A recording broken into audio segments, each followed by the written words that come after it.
Bapak Ibu, saudara-saudara dan anak-anak sekalian, kita akan merenungkan firman Tuhan yang sudah kita baca tadi. Jadi, sampai bulan Mei ini ternyata kita masih ibadah di rumah. Nah, tentu tidak menjadi harapan kita semua, tetapi ini kenyataan. Oleh karena itu, mari kita kembali akan mencoba menimba inspirasi ataupun pesan dari kitab suci di situasi yang masih seperti ini. Nah, tadi dalam firman kita menjumpai bahwa sepanjang kita melewati pintu itu dan mendengarkan suara gembala yang adalah Tuhan Yesus, kita akan menjumpai padang rumput akan hidup.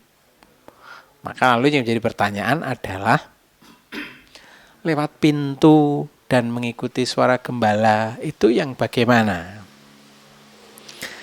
Dari bacaan kita tidak menemukan atau menjumpai keterangan praktisnya. Untuk itu nampaknya kita perlu juga mengingat atau menengok, mari bisa dibaca itu mereka-mereka yang lebih dahulu melewati pintu dan mengikuti suara sang gembala. Yaitu siapa? Para jemaat mula-mula. Jadi bacaan pertama minggu ini itu dari Kisah Rasul pasal 2, khususnya ayat 41 sampai 47. Kisah 2 41-47, cara hidup jemaat pertama. Di sana kita menjumpai mereka itu tekun dalam pengajaran, dalam firman, tekun dalam persekutuan, saling berbagi dan gembira. Nah, kalau boleh memakai itu, mencontoh itu, maka melewati pintu, mengikuti suara gembala adalah hidup yang tekun dalam pengajaran, dalam firman, bersekutu, saling berbagi dan gembira. Nah, di situasi seperti ini, hal tersebut memang sungguh-sungguh diperlukan, sungguh-sungguh yang menjadi kebutuhan kita semua. Apa itu? Saling berbagi, saling memperhatikan.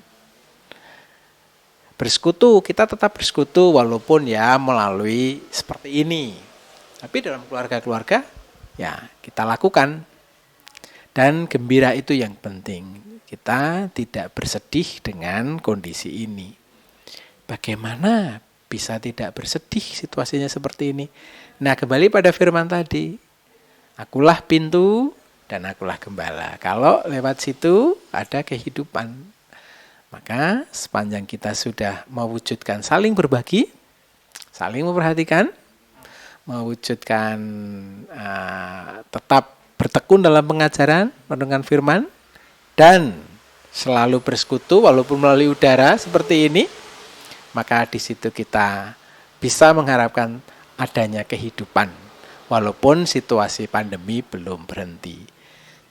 Justru ketika kita bisa mewujudkan persekutuan, ketekunan dalam pengajaran, dan saling berbagi, saling memperhatikan dengan tidak tidak berat hati tapi gembira, kita tidak ditentukan oleh pandemi ini. Tapi pandemi ini bisa kita pakai sebagai sebuah kesempatan mewujudkan kehidupan yang lebih baik. Tuhan memberkati. Amin. Mari kita berdoa. Tuhan Yesus, Gembala yang baik, kami bersyukur untuk sabda-Mu, mengingatkan kami untuk kami terus mengikut Engkau. Kami tidak memiliki bayangan yang tepat mungkin, namun perkenankan kami menyontoh jemaat mula-mula yang mengikut Engkau melalui pintu sejati itu dengan hidup saling berbagi, tekun dalam pengajaran dan persekutuan, serta selalu gembira.